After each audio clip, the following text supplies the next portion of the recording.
Hello students, welcome to our channel. I am Yashika Yadav and आज से हम एक सीरीज़ स्टार्ट करने जा रहे हैं जिसमें हम करेंगे क्लास 10 के MCQs. So let's start the video. आज के इस वीडियो में हम करेंगे केमिस्ट्री के chapter acid, basis and salt के एमसीक्यूज़। तो चलिए चलते हैं हमारे आज के फर्स्ट क्वेश्चन पे। हमारा पहला क्वेश्चन है, Which one of the following salt does not contain water of crystallization? ये 4 सॉल्ट के नाम दिए गए हैं, इनमें से किसके फॉर्मूले में वाटर ऑफ क्रिस्टलाइजेशन नहीं होता है? तो देखिए, सबसे पहले हम जानते हैं कि वाटर ऑफ क्रिस्टलाइजेशन होता क्या है। तो इसकी डेफिनेशन है, fix number of water molecule chemically attach to a each formula unit of salt in its crystalline form. तो केमिकली जो वाटर के मॉलिक्यूल्स किसी भी सॉल्ट के फॉर्मूले में अटैच होते हैं उसे बोलते हैं वाटर ऑफ क्रिस्टलाइजेशन। तो चलिए इन 4 मॉलिक्यूल्स के केमिकल फार्मूला देखते हैं। सबसे पहले है ब्लू विट्रियोल, जिसे हम नीला तोता भी कहते हैं। इसका केमिकल फार्मूला होता है CuSO4.5H2O। And next is baking soda. Baking soda का फॉर्मूला होता है NaHCO3। And then washing soda का फॉर्मूला होता है Na2CO3.10H2O, जिसे हम सोडियम कार्बोनेट डेकाहाइड्रेट भी बोलते हैं। एंड देन लास्ट जिप्सम का फॉर्मूला होता है CaSO4.2H2O। सो ऑप्शन से हम बता देंगे, सिर्फ एक ही है जिसके फॉर्मूले में वाटर ऑफ क्रिस्टलाइजेशन नहीं है, which is baking soda. Answer हो जाएगा हमारा ऑप्शन बी। हमारा नेक्स्ट क्वेश्चन है, brine is an. What is brine? So basically brine is an solution of salt and water. नमकीन पानी, जिसे हम यूज़ करते हैं फूड को फ्रेश रखने के लिए। तो हमारा आंसर हो जाएगा option C. Nettle sting is a natural source of which acid. तो नेटल की स्ट्रिंग में डंक में कौन सा एसिड पाया जाता है? तो नेटल के डंक में हमें पाया जाता है मीथेनोइक एसिड, जिसे हम फॉर्मिक एसिड के नाम से भी जानते हैं, और इसका फॉर्मूला होता है HCOH। एंड नेटल स्ट्रिंग को ट्रीट करने के लिए हम उस पर जनरली टूथपेस्ट लगा लेते हैं, क्योंकि टूथपेस्ट में बेस प्रेजेंट होता है जो कि फॉर्मिक एसिड को न्यूट्रलाइज कर देता है। चलते हैं अपने अगले क्वेश्चन की तरफ। हमारा अगला क्वेश्चन है, sodium hydroxide turn phenolphthalein solution. तो सोडियम हाइड्रोक्साइड फिनोफ्थलीन सॉल्यूशन को किस कलर में टर्न कर देगा? तो यहाँ पे सोडियम हाइड्रोक्साइड यानी NaOH, क्योंकि एक बेस है, तो फिनोफ्थलीन डलने के बाद इस फिनोफ्थलीन का कलर हो जाएगा पिंक। तो it turn phenolphthalein into pink colour.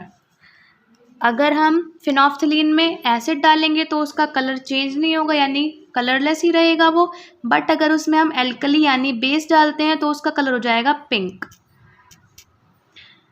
Now चलते हैं अपने अगले क्वेश्चन की तरफ। हमारा अगला क्वेश्चन है, what happen when a solution of acid is mixed with a solution of base. यानी हम अगर एसिड में बेस डाल दें तो क्या होगा?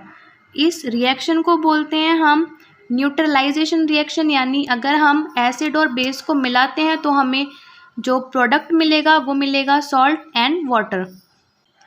Salt depend on which acid and base we are mixing.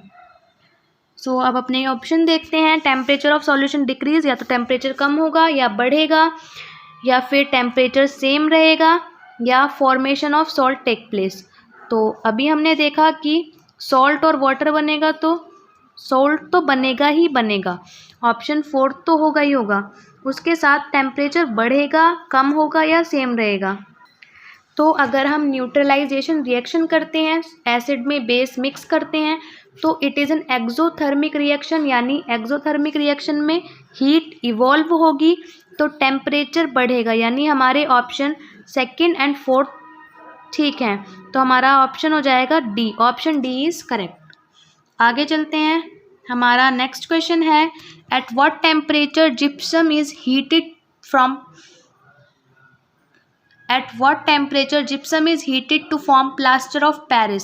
Gypsum से अगर हमें प्लास्टर ऑफ पेरिस बनाना है तो हमें किस टेम्परेचर पे उसे हीट करना होगा? So the required temperature is 100 degree Celsius यानी 373 केल्विन। तो अगर हम 373 केल्विन पे जिप्सम का फॉर्मूला होता है CaSO4.2H2O, इसको हीट करते हैं तो ये अपना 1.5 मॉलिक्यूल्स ऑफ वाटर लूज़ कर देता है और हमारा फॉर्मूला बचता है CaSO4.12H2O which is a formula of POP यानी प्लास्टर ऑफ पेरिस। बट अगर हमें प्लास्टर ऑफ पेरिस से जिप्सम में कन्वर्ट करना है तो हमें ये 1.5 मॉलिक्यूल ऑफ वाटर इसे देना होगा, तब जाके ये जिप्सम बनेगा। ये यूज़ होता है टॉय बनाने में, डेकोरेटिव मटेरियल्स में, या फिर किसी सरफेस की स्मूथनिंग करने में, जैसे आजकल घरों में बहुत POP होती है, और बोन्स के फ्रैक्चर को क्योर करने के लिए भी। चलते हैं अपने अगले क्वेश्चन की तरफ। हमारा अगला क्वेश्चन है rain is acid rain when it's pH। तो किसी रेन को हम एसिड रेन कब बोलेंगे, उसका pH किसके बिलो होना चाहिए उसको एसिड रेन बोलने के लिए।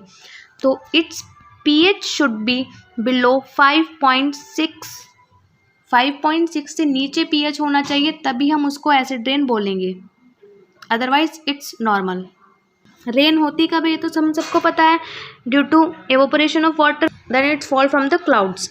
सो अब एसिड रेन कब होती है, तो एसिड रेन होने के लिए होता क्या है कि ये जो हमारी फैक्ट्रीज़ वगैरह हैं इनसे कुछ गैसेस रिलीज़ होती हैं, वाटर जो एवोपरेट होकर क्लाउड में जमा होता है उसके साथ ये गैसेस जैसे कि nitrogen dioxide and sulphur dioxide, ये दो गैसेस भी मेनली एवोपरेट होके उस वाटर में मिलके ये दो एसिड बनते हैं हमारे H2SO4 which is sulphuric acid and HNO3 which is nitric acid. तो वाटर के साथ ये दो एसिड की तब रेन होती है तो उसे हम एसिड रेन बोलते हैं।